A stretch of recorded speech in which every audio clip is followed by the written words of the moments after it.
ہمیں اتہاس میں کئی ایسے شہر ملیں گے جو پہلے تو زمین کے اوپر تھے لیکن آج وہ سمندر کے اندر ڈوبے ہوئے ہیں۔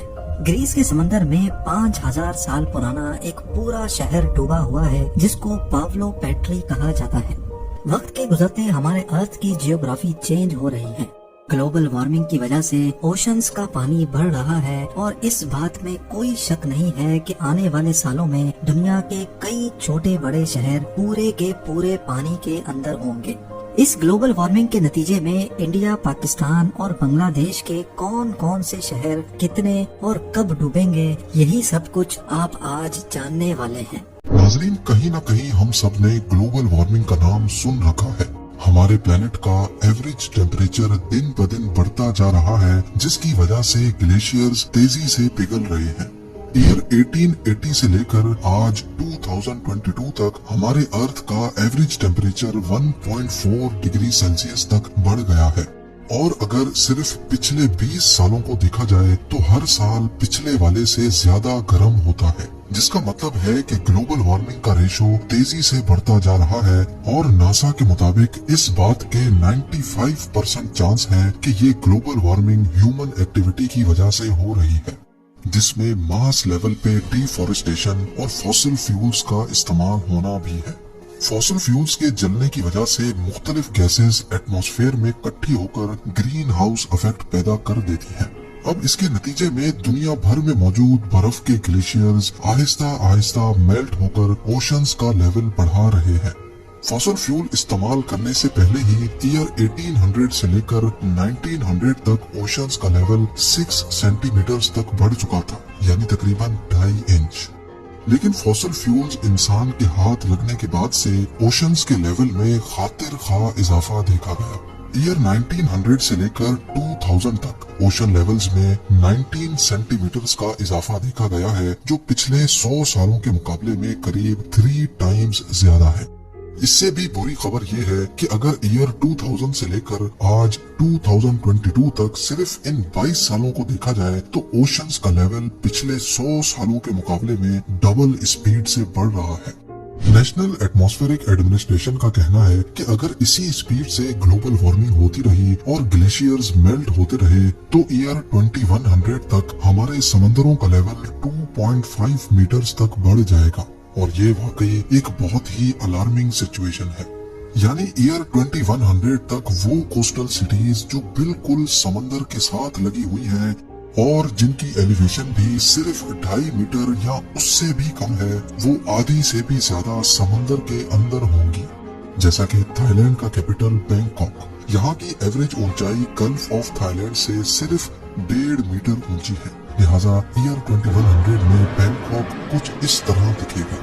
بنگلہ دیش کے کیپٹل ڈھاکہ میں بوری گنگا ریور کے کنارے اچھی خاصی آبادی پانی کے اندر ہوگی۔